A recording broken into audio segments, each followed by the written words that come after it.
Arsène Lupin en prisión. Ningún turista digno de considerarse como tal desconoce las orillas del Sena y no ha observado, yendo desde las ruinas de Jumièges a las ruinas de Saint-Ponruy, el extraño y pequeño castillo feudal de Malaquis, tan orgullosamente erguido sobre su roca en pleno río. El arco de un puente lo une con la carretera. La base de sus sombrías torres se confunde con el granito que la sostiene. Un enorme bloque de piedra desprendido de no se sabe qué montaña y arrojado allí por alguna formidable convulsión. Alrededor, el agua tranquila del gran río juega entre los cañaverales y las aguanieves tiemblan sobre la cresta húmeda de los guijarros. La historia del castillo de Malaquis es ruda, como su nombre, áspera como su silueta. No hubo allí más que combates, cercos, asaltos, rapiñas y matanzas. En las veladas de la tierra de Caux se evocan con estremecimiento los crímenes que allí se cometieron. Se cuentan misteriosas leyendas. Se habla del famoso subterráneo que antaño conducía a la abadía de Jumièges y la mansión de Agnes Sorel, la bella amiga de Carlos VII. En este antiguo refugio de héroes y de pícaros habita el barón Nathan Cole, el barón Satán, como antaño le llamaban en la bolsa, donde se enriqueció un tanto bruscamente. Los señores del castillo de Malaquis, arruinados, tuvieron que vender por un pedazo de pan aquella que era la mansión de sus antepasados. Ha instalado allí sus admirables colecciones de muebles y de cuadros, de losas y de maderas talladas. Vive solo con 3 viejos criados. Nadie penetra allí jamás. Nadie ha contemplado en el decorado de sus salas antiguas los 3 Rubens que posee, sus 2 Watteau, su silla de John Gudgeon y tantas otras maravillas arrancadas a golpes de billetes de banco a los más ricos concurrentes habituales a las subastas públicas. El barón Satán tiene miedo. Tiene miedo no tanto por él mismo como por los tesoros acumulados con una pasión tan tenaz y la perspicacia de un aficionado a quien los más diestros mercaderes no pueden envanecerse de haber inducido al error. Ama esos tesoros, los ama ansiosamente como un avaro y celosamente como un enamorado. Cada día, al ponerse el sol, las 4 puertas de hierro forjado que dominan las 2 extremidades del puente de la entrada del patio de honor son cerradas y echados los cerrojos. Al menor choque, unas campanillas eléctricas vibrarían en el silencio. Por el lado del Sena, nada hay que temer. La roca se alza perpendicularmente. Sin embargo, una tarde de septiembre, el cartero se presentó, como de ordinario, al extremo del puente.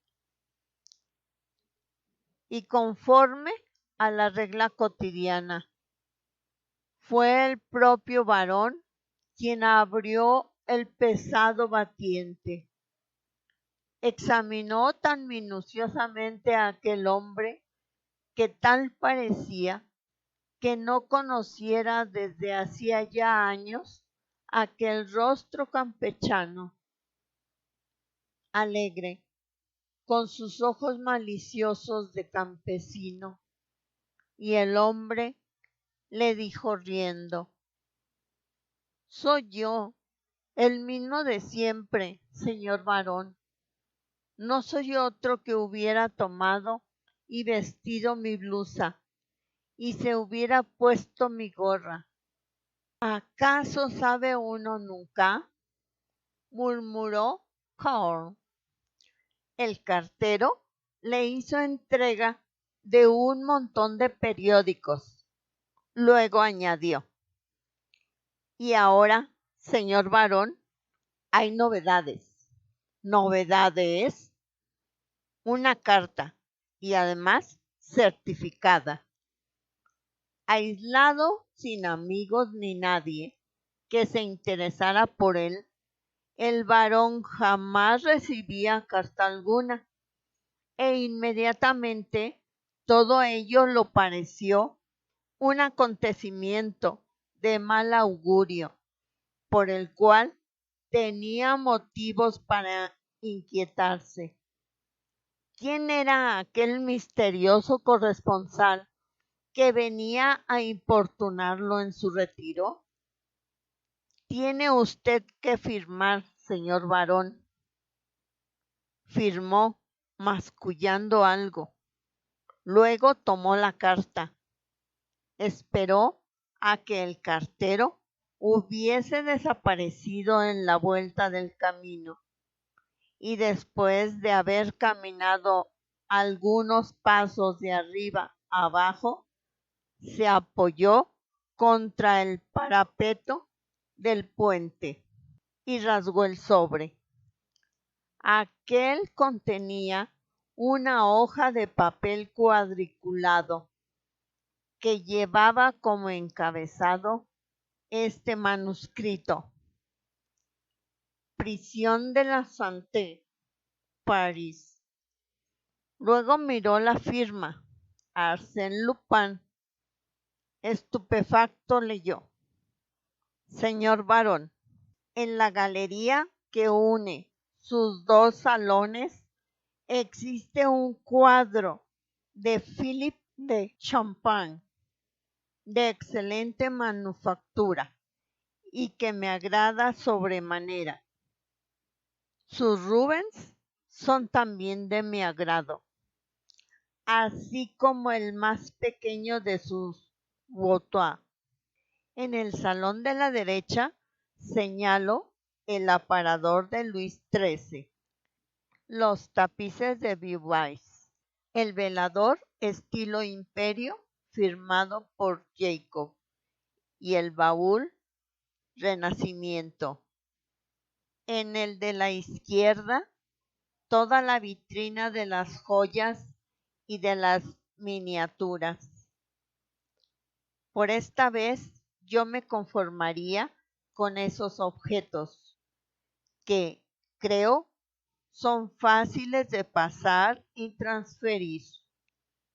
Por consiguiente, les ruego los haga embalar en forma conveniente y expedirlos a mi nombre.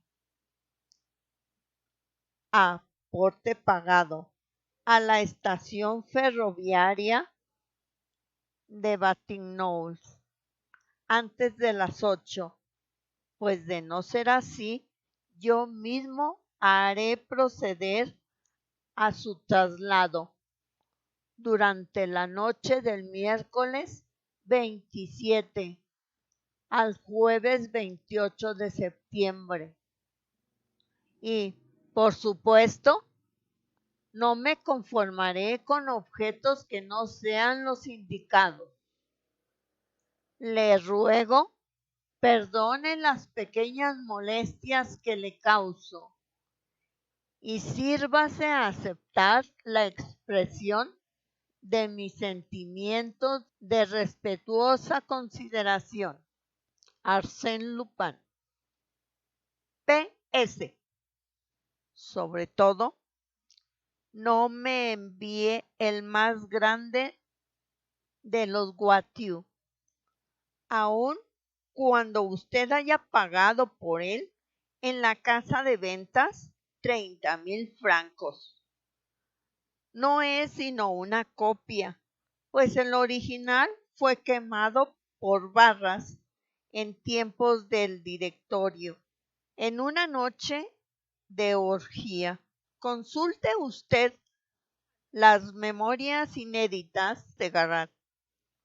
Tampoco me interesa la castellana Luis XV, cuya autenticidad me parece dudosa. Esta carta trastornó al barón de Cahors. Firmada por cualquier otra persona, aquella le hubiera dejado considerablemente alarmado, pero firmada por Arsène Lupin, lector asiduo de la prensa, estaba al corriente de todo cuanto ocurría en el mundo, en hechos de robos y crímenes, y no ignoraba nada con respecto a las hazañas del infernal ladrón. Verdad es que sabía que Lupin, detenido en América por su enemigo Ganimard, se hallaba preso y que se estaba tramitando su proceso, y con qué dificultad. Pero sabía también que cabía esperarlo todo por parte de él. De hecho, pensaba que aquel conocimiento exacto del castillo, de la colocación de los cuadros y de los muebles, constituía un indicio de los más temibles. ¿Quién le había informado sobre cosas que nadie había visto jamás? El barón alzó la mirada y contempló la silueta indómita del castillo de Malaquís, su pedestal abrupto, el agua profunda que lo rodea, y levantó los hombros. No, decididamente no había peligro alguno. Nadie en el mundo podría penetrar hasta el santuario inviolable de sus colecciones. Nadie, sí, pero ¿y Arsène Lupin? Para Arsène Lupin, ¿acaso existen puertas, puentes levadizos, murallas? ¿De qué sirven los obstáculos mejor imaginados, las más hábiles precauciones, si Arsène Lupin ha decidido apoderarse de un determinado objeto? Aquella misma noche escribió al fiscal de la República de Rouen. Le envió la carta con las amenazas y pidió ayuda y protección. La respuesta no tardó en llegar. Encontrándose el llamado Arsène Lupin, actualmente detenido en la Santé, vigilado de cerca y en la imposibilidad de escribir, aquella carta no podía ser sino la obra de un mixtificador. Todo lo demostraba así, por igual la lógica que el buen sentido, que la realidad de los hechos. Sin embargo, y por exceso de prudencia, se había comisionado a un perito en el examen de la escritura, y éste declaró que, a pesar de ciertas analogías, aquella escritura no era la del detenido, a pesar de ciertas analogías. Estas palabras se grabaron especialmente en el pensamiento del varón, pues en ellas veía la declaración de una duda que, en su concepto, debiera ser suficiente para que la justicia interviniese. Sus temores se exasperaron. No cesaba de releer la carta. Yo mismo haré proceder a su traslado, y aquella fecha exacta, la noche del miércoles 27 al jueves 28 de septiembre. Lleno de sospechas y taciturnos, el varón no se había atrevido a confiarse a sus criados, cuya devoción hacia él no le parecía hallarse al abrigo de toda prueba. No obstante, por vez primera, después de muchos años, experimentaba la necesidad de hablar, de pedir y de oír consejo, abandonado por la justicia de su patria. Ya no esperaba poder defenderse con sus propios recursos y estuvo a punto de marcharse a París e implorar la ayuda de algún antiguo policía. Los días pasaron. Al tercero, mientras leía sus periódicos, se estremeció de alegría. Le Réveil de Caudebec publicaba este suelto: tenemos el placer de que se encuentre entre nuestras murallas, pronto hará 3 semanas. El inspector jefe Ganimard, uno de los veteranos del servicio de seguridad, el señor Ganimard, al cual la detención de Arsène Lupin, su más reciente proeza, le ha valido fama en toda Europa. Descansa aquí de sus prolongadas tareas, pescando gobios y brecas. Ganimard, he ahí al auxiliar que buscaba el barón de Cahun, quien mejor que el hábil y paciente Ganimard sabría hacer malograr los proyectos de Lupin. El barón ya no dudó más. 6 kilómetros separaban el castillo de la pequeña ciudad de Caudebec. Los recorrió con paso alegre, como un hombre estimulado por la esperanza de la seguridad. Tras varios intentos infructuosos para descubrir la dirección del inspector jefe, se dirigió a las oficinas de Réveil, situadas en medio del muelle.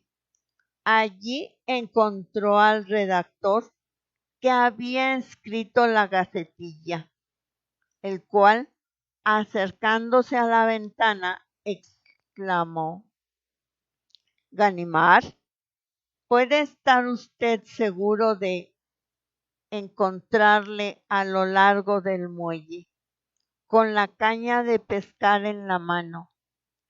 Es ahí donde yo entablé conocimiento con él y donde leí por casualidad su nombre grabado en la caña. Escuche, es aquel viejecito que se divisa allí, bajo los árboles del paseo. El que lleva una levita y sombrero de paja. Exactamente.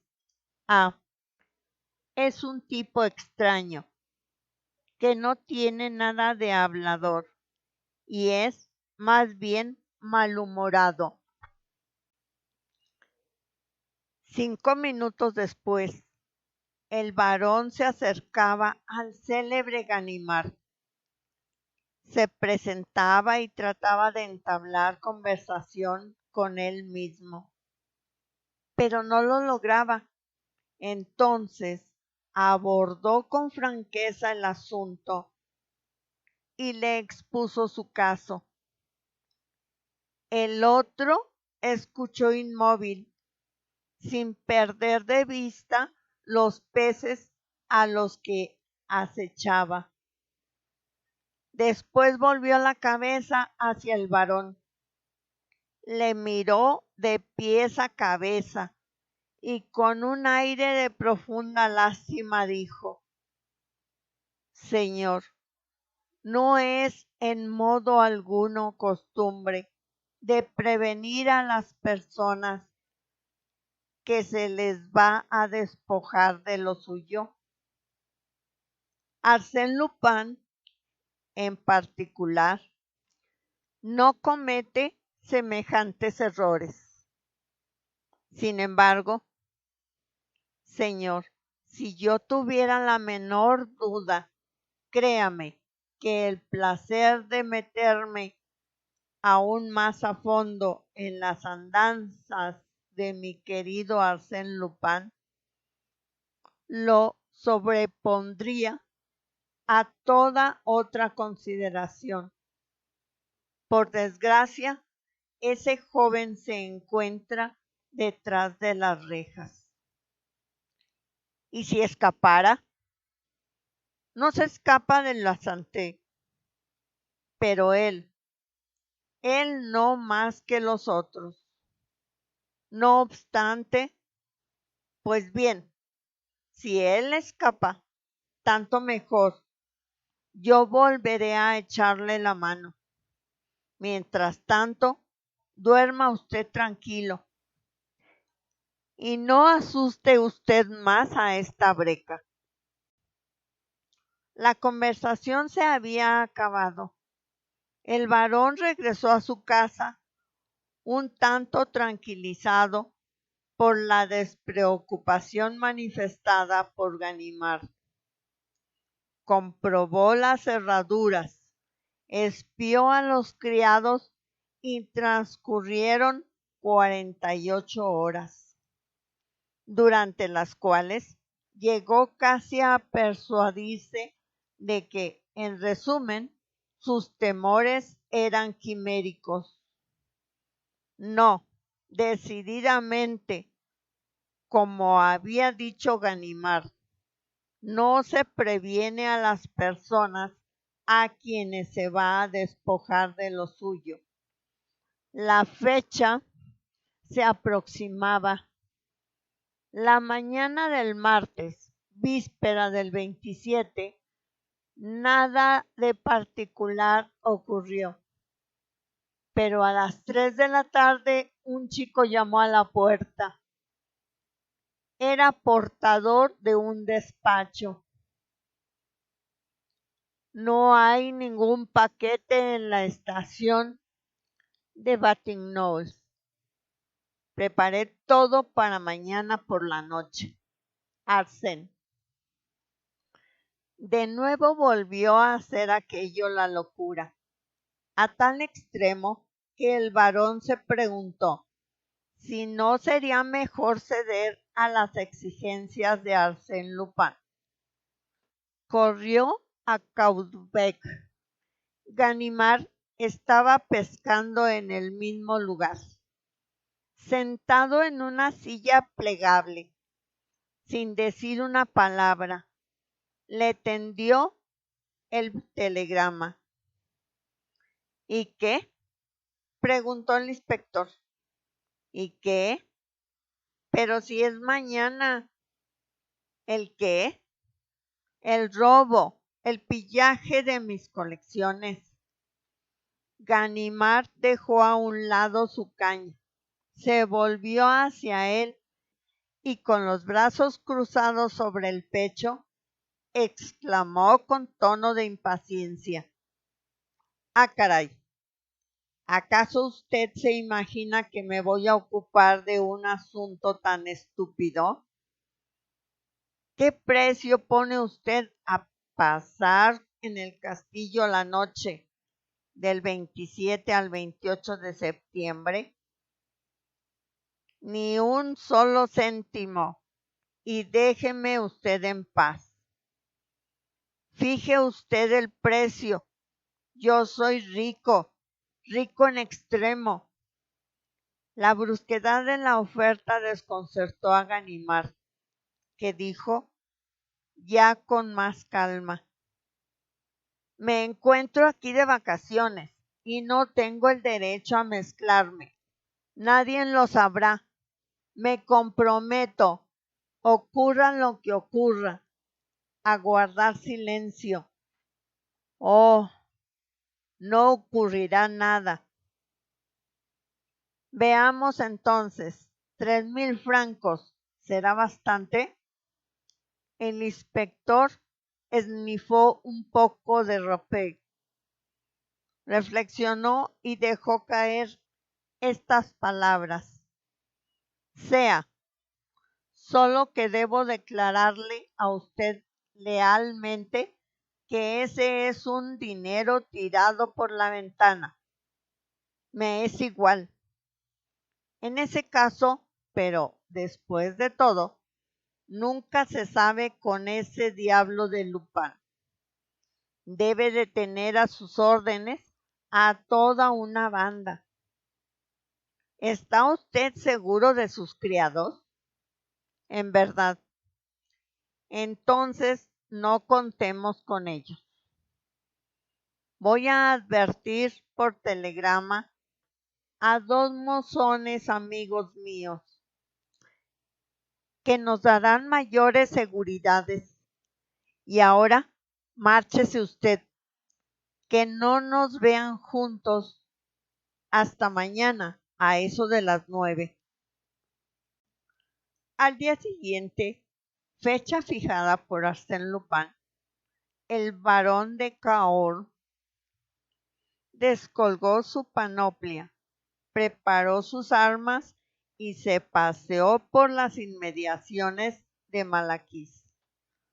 No le sorprendió nada equívoco. Por la noche, a las 8:30, mandó retirar a sus criados.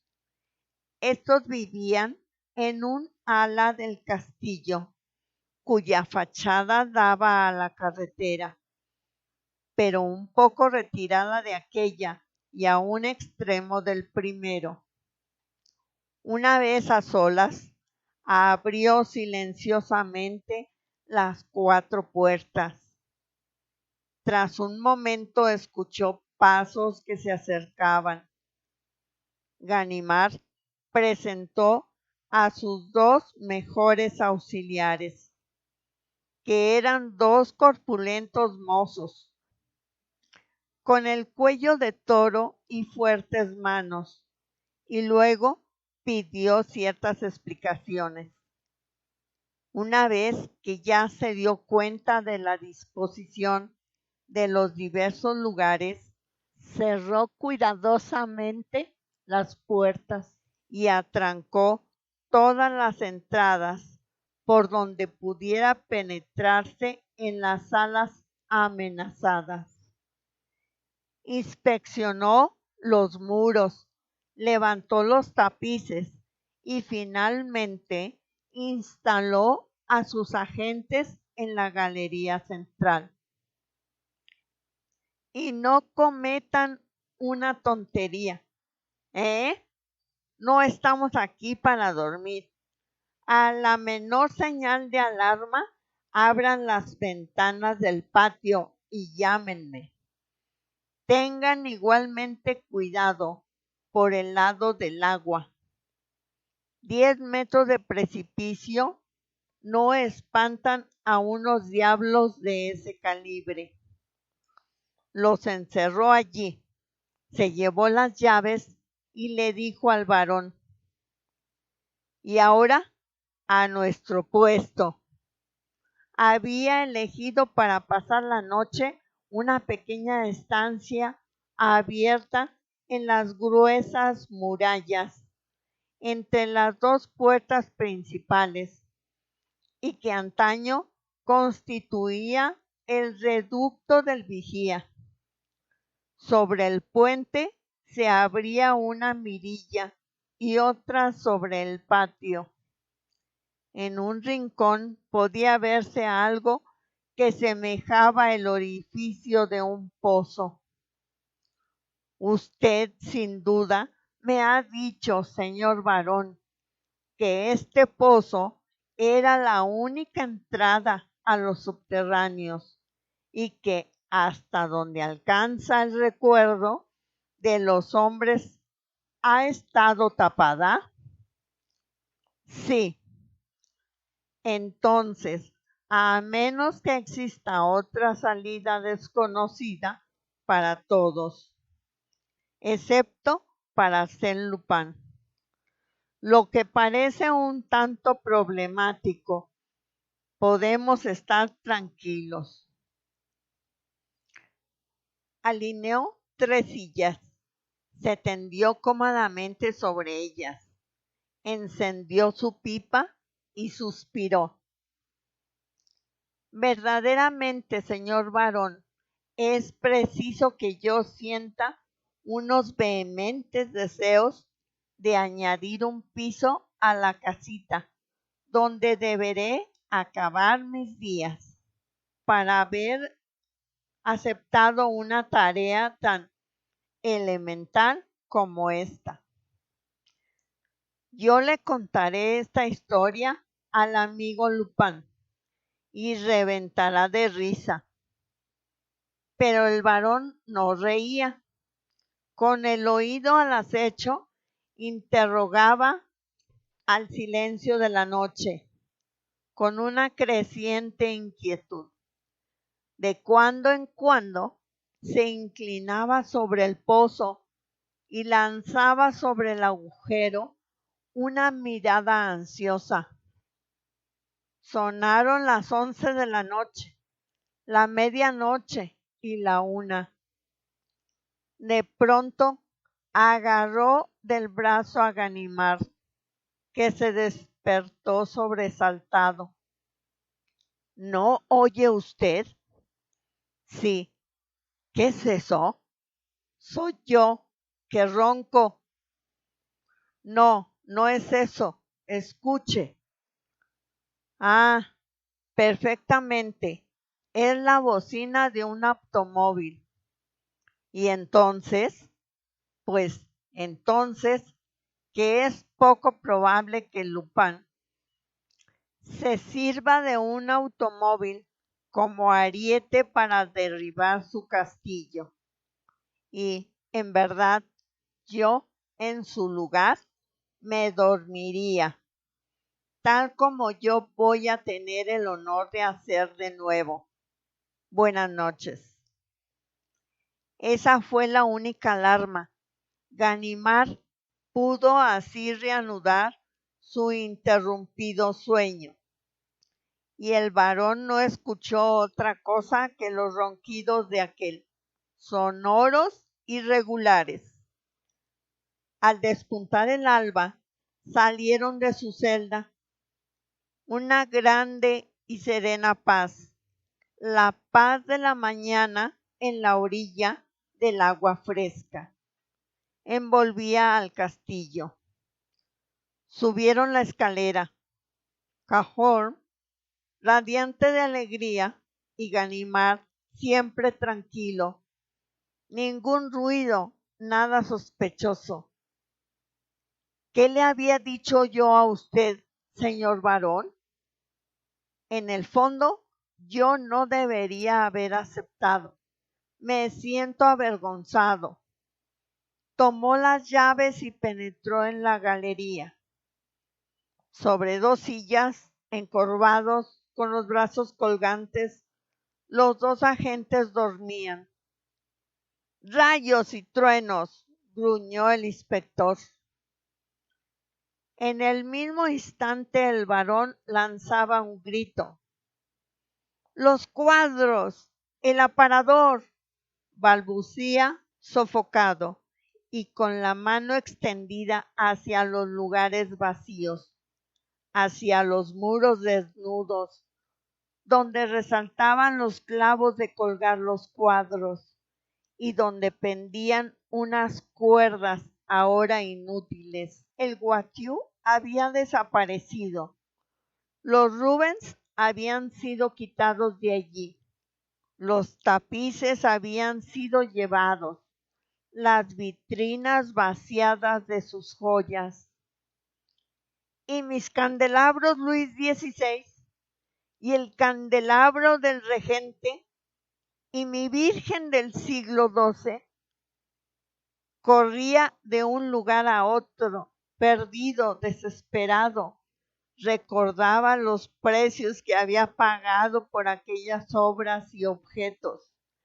Le añadía las pérdidas sufridas, acumulaba cifras, todo ello en torbellino, en palabras que apenas se distinguían, en frases sin acabar. Tropezaba, se estremecía y se convulsionaba, loco de rabia y de dolor. Se diría que se trataba de un hombre arruinado, a quien ya no le quedaba otro recurso que volarse la tapa de los sesos. Si algo podía consolarle, sin duda, sería el ver el estupor de Ganimard. Al contrario del varón, aquel no se movía. Parecía petrificado y con mirada vaga examinaba las cosas. Las ventanas cerradas, las cerraduras de las puertas intactas, ningún agujero en el techo, ninguna brecha en el piso. Todo aquello tenía que haberse efectuado metódicamente, conforme a un plan inexorable y lógico. Arsène Lupin, murmuraba como hundido. De pronto saltó sobre los dos agentes, como si al fin le hubiera impulsado la cólera. Los sacudió furiosamente y los injurió. Pero no se despertaron ni se movieron siquiera. ¡Diablo! Exclamó. ¿Acaso por casualidad? Se inclinó sobre ellos y observó a uno tras otro con atención. Dormían, pero con un sueño que no tenía nada de natural. Le dijo al varón: los han dormido, pero ¿quién? Caramba, fue él o su banda, pero dirigida por él. Este golpe corresponde a su estilo, es su garra. En ese caso estoy perdido. No hay nada que hacer, nada que hacer. Pero esto es abominable, es monstruoso. Presente usted una denuncia. ¿Y de qué servirá? Caramba, haga la prueba. La justicia tiene recursos. La justicia, pero usted lo ve por sí mismo. En este momento, usted podría estar ya buscando un indicio descubrir alguna cosa y usted no se mueve siquiera. Descubrir algo con Arsène Lupin. Pero, mi querido señor, Arsène Lupin jamás deja nada detrás de él. No hay casualidades con Arsène Lupin. Estoy a punto de preguntarme si no habrá sido voluntariamente que se hizo detener por mí en América. Entonces, yo debo renunciar a mis cuadros, a todo. Pero si lo que él me ha robado son las perlas de mi colección, yo daría una fortuna por recobrarlas. Si nada se puede contra él, entonces que diga el precio. Ganimard le observó fijamente.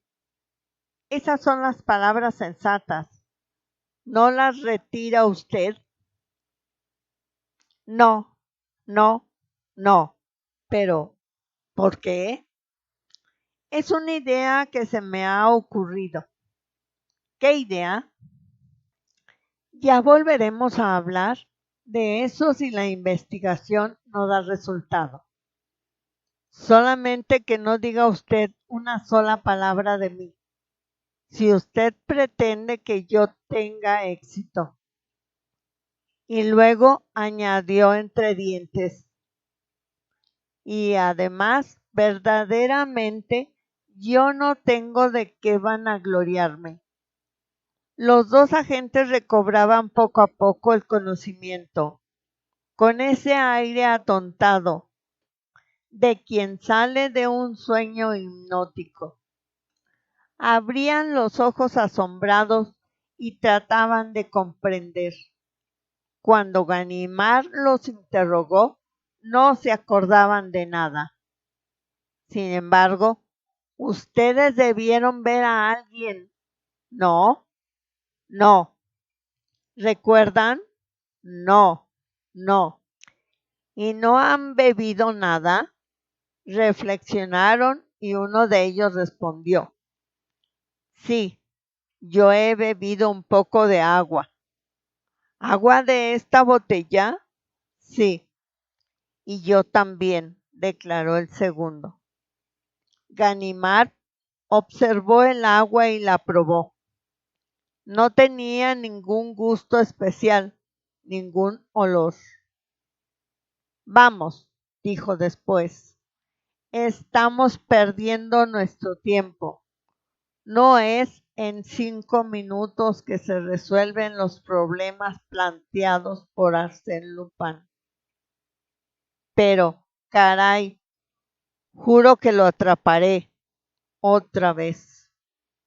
Ha ganado la segunda partida, pero a mí me corresponderá la definitiva.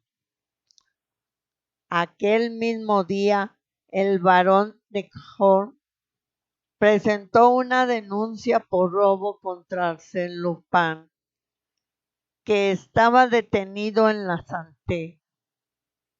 Dicha denuncia, el barón la lamentó después con frecuencia. Cuando vio el castillo de Malaquis invadido por los gendarmes, el fiscal, el juez de instrucción, los periodistas y todos los curiosos que siempre se mezclan allí, donde jamás deberían estar presentes. El suceso apasionaba a la opinión pública, pues además de producirse en circunstancias tan extrañas, el nombre de Arsène Lupin excitaba a tal punto la imaginación que las historias más fantásticas llenaban las columnas de los periódicos y eran objeto de aceptación entre el público. Pero la primera carta de Arsène Lupin que publicó el Echo de France y nadie supo jamás quién le había comunicado el texto al periódico. aquella carta en la que el varón era audazmente prevenido de lo que le amenazaba. Causó una gran emoción. Inmediatamente se plantearon explicaciones fabulosas y se recordó la existencia de los famosos subterráneos del castillo, y la policía, influida por ello, impulsó sus investigaciones por ese camino. El castillo fue registrado de arriba abajo. Se interrogó a cada una de sus piedras. Se estudiaron los entarimados y las chimeneas, los marcos de los espejos y las vigas de los techos. A la luz de las antorchas se examinaron las cuevas y bodegas inmensas, donde los antiguos señores del Malaquís almacenaban antaño sus municiones y sus provisiones. Se sondearon las entrañas de las rocas, pero todo fue en vano. No se descubrió el menor vestigio del supuesto subterráneo. No existía en absoluto un pasadizo secreto. Bien, respondían todos por todas partes, pero el hecho es que se desvanecieron muebles y cuadros como si hubieran sido fantasmas. Se fueron a través de puertas y ventanas, y las personas que se apoderaron de ellos se introdujeron y salieron del castillo igualmente por puertas y ventanas. ¿Quiénes son esas personas? ¿Cómo penetraron en el castillo? ¿Y cómo salieron de él? La policía de Rouen, convencida de su impotencia, solicitó la ayuda de los agentes de París. El señor Dutuy, jefe de seguridad, envió a sus mejores sabuesos de la llamada Brigada de Hierro, y él mismo, en persona, permaneció 48 horas en el castillo de Malaquís, pero no tuvo mayor éxito. Fue entonces cuando envió al inspector Ganimard, cuyos servicios había tenido ocasión a menudo de apreciar. Ganimard escuchó con atención las instrucciones de su superior y luego, inclinando la cabeza, pronunció estas palabras: yo creo que se sigue un camino falso, obstinándose en registrar el castillo. La solución está fuera de él. ¿Y dónde entonces? En Arsène Lupin. En Arsène Lupin. Suponer eso equivaldría a admitir su intervención en el robo. Yo la admito. Y más aún, yo la considero como cosa segura. Vamos, Ganimard, eso es absurdo. Arsène Lupin está en la cárcel. Sí, Arsène Lupin está en la cárcel. Está vigilado. Le concedo a usted esto, pero aunque tuviera grilletes en los pies, las muñecas amarradas con cuerdas y una mordaza en la boca, a pesar de ello, yo no cambiaría de opinión. ¿Y por qué esa obstinación suya?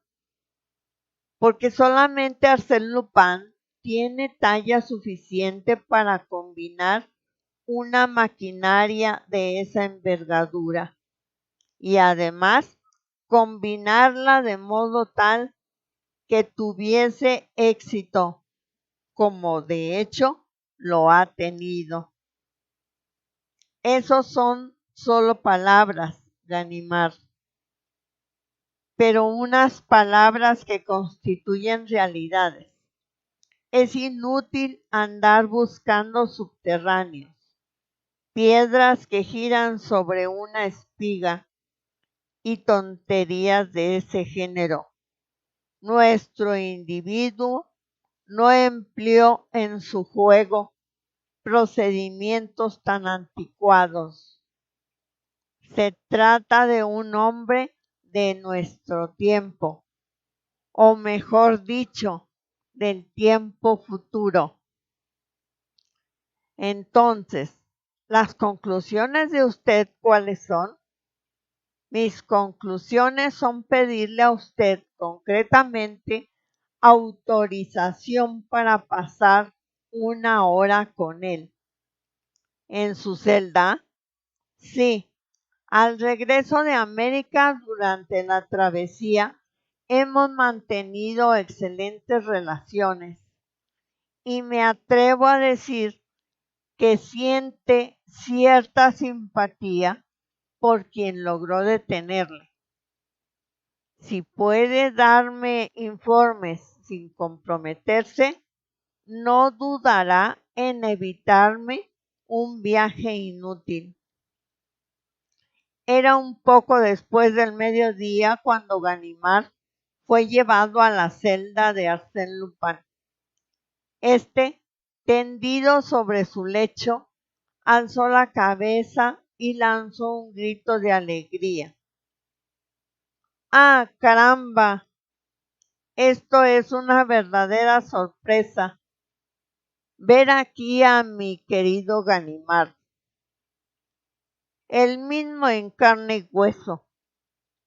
En este retiro que yo en persona he elegido, deseaba muchas cosas, pero ninguna con tanta pasión como volver a verte. Eres demasiado amable. No, en absoluto no. Yo siento por ti una gran estima y yo me siento orgulloso de ello. Por mi parte, siempre he creído esto. Ganimard es nuestro mejor detective. Vale casi tanto, ya ves que soy franco, vale casi tanto como Sherlock Holmes. Pero en verdad me siento desolado de no poder ofrecerte más que este banquillo. Y ni siquiera te puedo obsequiar con un refresco, ni un vaso de cerveza. Perdóname, pero estoy aquí de paso.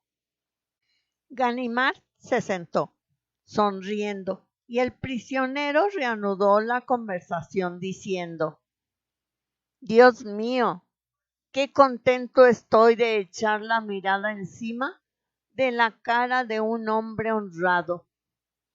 Ya estoy cansado de todos esos rostros de espías y de soplones que pasan 10 veces al día revista a mis bolsillos y a mi humilde celda para asegurarse de que no preparo una evasión.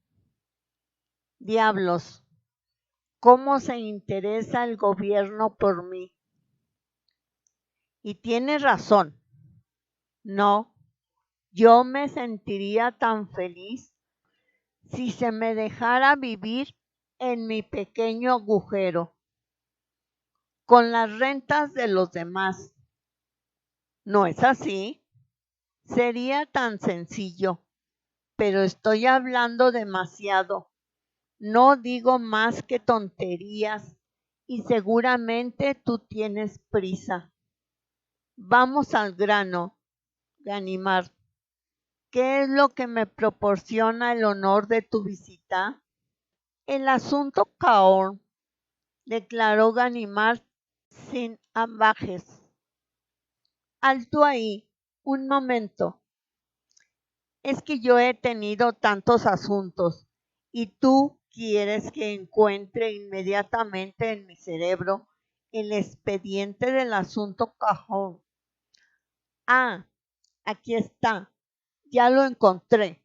Asunto cajón. Castillo de Malaquís en el Sena inferior. 2 Rubens, un guatú y algunos objetos menudos. Menudos. Sí, en verdad, todo ello es de una importancia mediocre. Hay cosas mucho mejores, pero basta con que el asunto interese. Habla pues Ganimard. Tendré que explicarte dónde nos encontramos en las investigaciones. Es inútil. Ya he leído los periódicos de esta mañana. Incluso me permitiré decirte que no avanzáis lo bastante deprisa. Esa es precisamente la razón por la cual acudo a tu generosidad. Estoy enteramente a tus órdenes. En primer lugar, el asunto ha sido llevado a cabo por ti realmente desde la A a la Z. La carta de aviso, el telegrama, son de tu servidor. Incluso debo tener en alguna parte los recibos del envío. Arsène abrió un cajón de una mesita de madera blanca que constituía con el lecho y el banquillo todo el mobiliario de la celda. Tomó 2 trozos de papel y se los tendió a Ganimard. Vaya, gritó Ganimard, yo te creía completamente vigilado y registrado por un quítame allá esas pajas. Y sin embargo, tú lees los periódicos y hasta coleccionas recibos del correo. Va, estas gentes son tan tontas. Descosen los forros de mis ropas, inspeccionan las suelas de mis zapatos, auscultan los muros de esta celda, pero ninguno de ellos tendrá jamás la idea que Arsène Lupin sea lo suficientemente ingenuo para elegir un escondrijo tan inocente. Es con eso con lo que yo he contado. Ganimard, divertido, exclamó: ¡Qué muchacho tan gracioso! Me desconciertas. Vamos, cuéntame la aventura. Oh, vas muy deprisa. ¿Cómo voy a comunicarte mis secretos? ¿A desvelar para ti mis pequeños trucos? Eso es muy grave.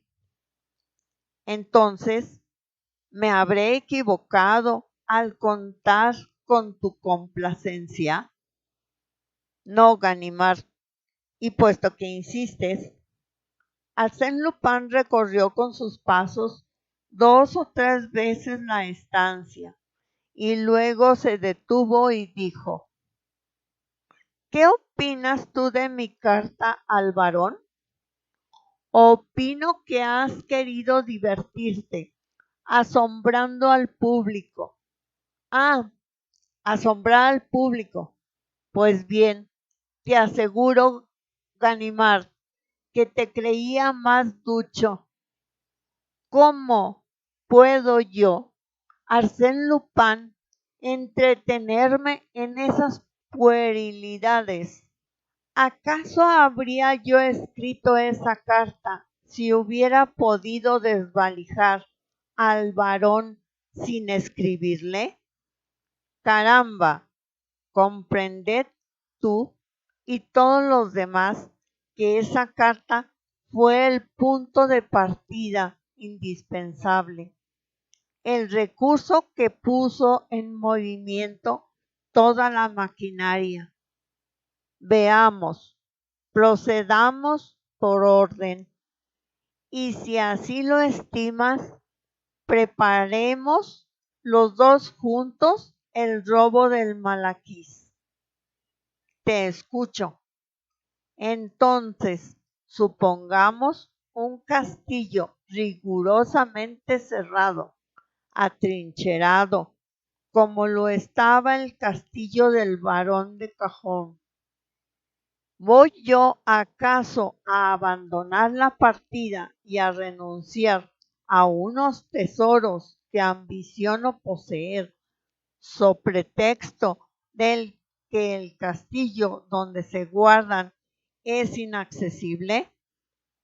Evidentemente no.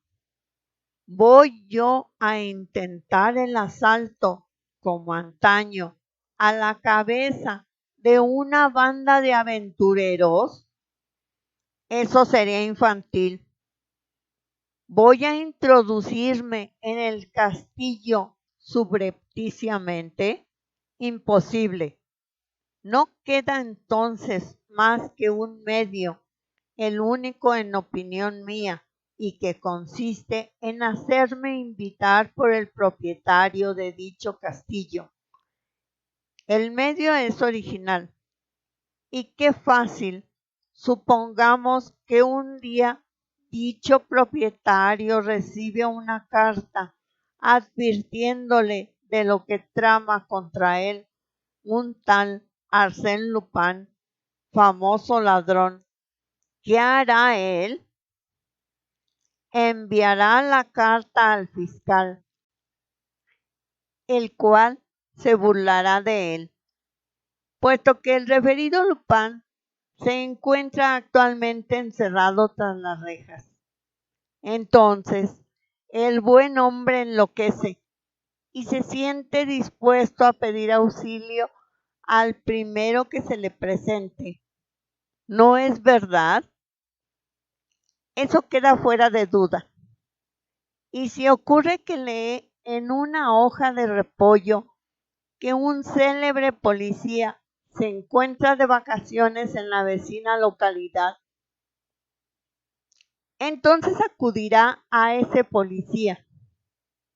Tú lo has dicho, pero por otra parte, admitamos que, en previsión de esa gestión inevitable, Arsène Lupin haya rogado a uno de sus amigos más hábiles que se instale en Caudebec y se ponga en contacto con un redactor del periódico Réveil, periódico al cual está suscrito el varón, y le dé a entender a ese redactor que él es fulano de tal, el célebre policía.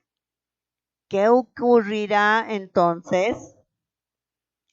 Que el redactor anunciará en el Réveil la presencia en Caudebec del mencionado policía. Perfecto. Y ocurrirá una de estas dos cosas. O bien el pez, quiero decir Cajón, no muerde el anzuelo y entonces no sucede nada. O bien, y esta es la hipótesis más verídica, corre a ver el policía todo emocionado. Y he ahí entonces a Cajón implorando contra mí la ayuda de uno de mis amigos. Esto resulta cada vez más original. Por supuesto, el pseudopolicía rehúsa en un principio el prestarle su ayuda. Luego, sumándose a todo ello, llega un nuevo despacho de Arsène Lupin, para espanto del varón, quien le suplica de nuevo a mi amigo y le ofrece tanto y cuanto para que vigile por su seguridad. El referido amigo acepta y trae consigo a dos mozos de nuestra banda. quienes por la noche, mientras Cajón está bajo la vigilancia de los ojos de su protector, desvalijan sacándolos por la ventana un cierto número de objetos y los dejan deslizarse con la ayuda de cuerdas dentro de una pequeña chalupa fletada al efecto. Es todo tan sencillo como el propio Arsène Lupin. Y todo es tontamente maravilloso, gritó Ganimard. Nunca sería yo capaz de elogiar bastante la audacia de la concepción y el ingenio de los detalles.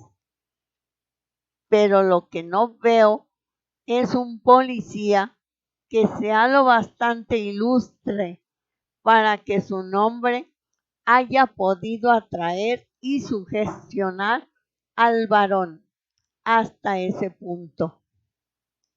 Hay uno, y no hay más que uno. ¿Quién? El más ilustre de todos, el enemigo personal de Arsène Lupin. En suma, el inspector Ganimard. Yo, tú mismo, Ganimard. Y he aquí lo que hay de delicioso en todo ello. Si tú vas allá y el varón se decide a hablar, acabarás por descubrir que tu deber te dicta el detenerte a ti mismo, como me detuviste a mí en América. Vaya, mi revancha resulta cómica. Yo hago detener a Ganimard por el propio Ganimard. Arsène Lupin reía a mandíbula batiente.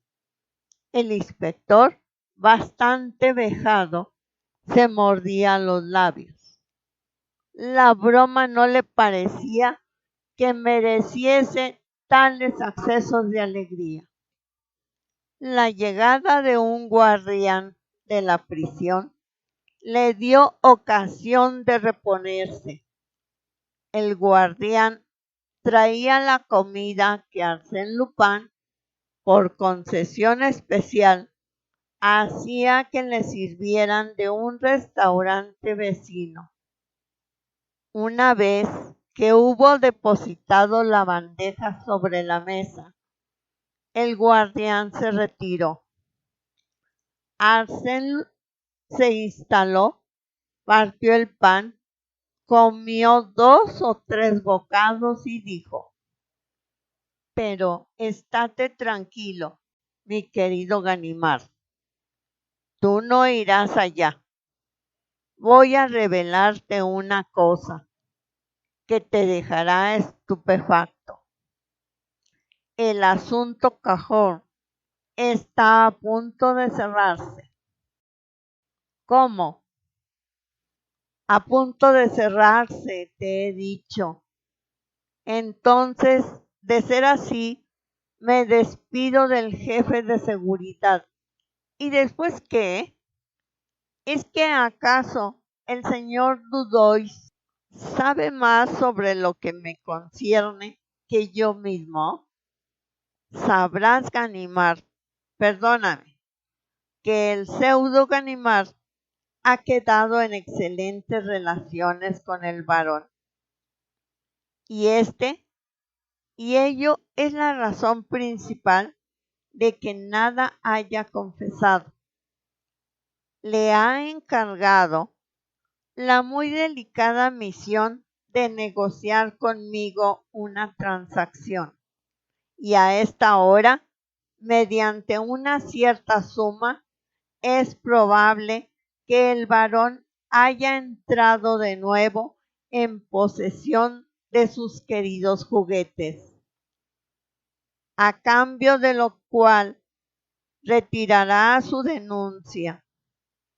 Por consiguiente, ya no hay robo y las autoridades tendrán entonces que abandonar. Ganimard observó al detenido con aire estupefacto. ¿Y cómo sabes tú todo eso? Acabo de recibir un despacho que yo esperaba. ¿Acabas de recibir un despacho? Hace un instante. Por delicadeza no he querido leerlo en tu presencia. Pero si tú me autorizas, te estás burlando de mí, Lupin. Ten la bondad, mi querido amigo, de decapitar este huevo pasado por agua. Comprobarás entonces por ti mismo que no me burlo de ti. Mecánicamente Ganimard obedeció y rompió el huevo con ayuda de la hoja de un cuchillo. Lanzó un grito de sorpresa. La cáscara estaba vacía de su primitivo contenido, pero en su lugar había un papel azul. A ruego de Arsène Lupin lo desplegó. Era un telegrama, o más bien dicho, una parte de un telegrama, del cual habían sido arrancadas las indicaciones del telégrafo. Leyó el texto siguiente. Acuerdo concluido. Entregadas 100,000 balas, todo marcha bien. ¿100,000 balas? Sí, 100,000 francos es poco, pero en fin, los tiempos están malos y yo tengo unos gastos generales tan grandes. Si tú supieras a cuánto asciende mi presupuesto. Es el presupuesto de una gran ciudad.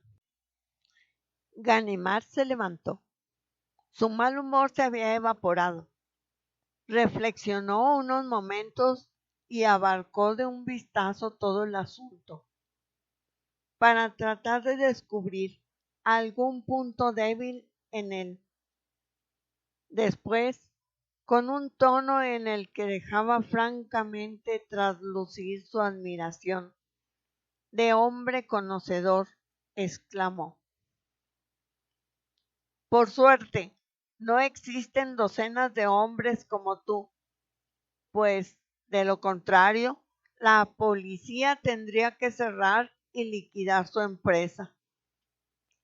Arsène Lupin adoptó un aire un tanto modesto y respondió: Va, era preciso distraerse un poco, ocupar en algo el ocio, tanto más cuanto que el golpe solo podría tener éxito si yo estaba en la cárcel. ¿Cómo? Exclamó Ganimard. Tu proceso, tu defensa, la instrucción del sumario, ¿todo eso no te basta para distraerte? No, puesto que he decidido no asistir a mi proceso. Oh. Arsène Lupin replicó con calma. No asistiré a mi proceso. ¿De verdad? Mi querido amigo, ¿te imaginas acaso que voy a pudrirme sobre la húmeda paja? Me insultas. Arsène Lupin no permanece en la cárcel más que el tiempo que le plazca, ni un minuto más. Hubiera sido más prudente el haber empezado por no entrar en ella, objetó el inspector con tono irónico. Ah, ¿el señor se está burlando? ¿No recuerda el señor que ha tenido la honra de realizar mi detención? Sepa usted, mi respetable amigo, que nadie, ni tú ni ningún otro, hubiera podido echarme la mano encima si un interés muy superior, mucho más importante que todo, no me hubiera atraído en ese momento crítico. Me sorprendes. Una mujer me estaba mirando, Ganimard, y yo amaba a esa mujer. ¿Comprendes acaso todo cuanto hay en ese hecho de ser mirado por una mujer a la que se ama? El resto me importaba poco, te lo juro, y eso es por lo que me encuentro aquí. Después de mucho tiempo, permíteme que ahora lo comprenda así. Primero intenté olvidar, no te rías. La aventura había sido encantadora y guardo todavía un tierno recuerdo de todo ello. Y además me siento un tanto neurasténico. La vida es tan febril en nuestros días. En ciertos momentos es preciso saber hacer lo que se llama una cura de aislamiento. Este lugar es magnífico para un régimen de ese género. Se practica la cura de la santé en todo su rigor. Arsène Lupin, observó Ganimard, tú te mofas de mí. Ganimard, afirmó Lupin, hoy estamos a viernes. El miércoles próximo iré a fumar mi puro a tu casa, en la calle Pergolèse, a las 4 de la tarde. Arsène Lupin, yo te espero. Se estrecharon la mano como dos viejos amigos que se estiman en su justo valor. Y el viejo policía se dirigió hacia la puerta. Ganimard, se volvió. ¿Qué ocurre? Dijo. Ganimard, olvidas tu reloj. ¿Mi reloj? Sí, se perdió dentro de mi bolsillo. Se lo devolvió, presentando sus excusas. Perdóname, es una mala costumbre que tengo. No es razón suficiente el que ellos me hayan quitado el mío para que yo te prive a ti del tuyo. Tanto más cuanto que tengo aquí un cronómetro, del que no tengo motivos de queja y que satisface enteramente a mis necesidades. Sacó del cajón un voluminoso reloj de oro, acompañado de una pesada cadena del mismo metal. ¿Y de qué bolsillo procede? Preguntó Ganimard. Arsène Lupin examinó con indiferencia las iniciales. J.B. ¿De quién diablos puede ser? Ah, sí, ya lo recuerdo. Es de Jules Bouvier, mi juez de instrucción. Un hombre verdaderamente encantador.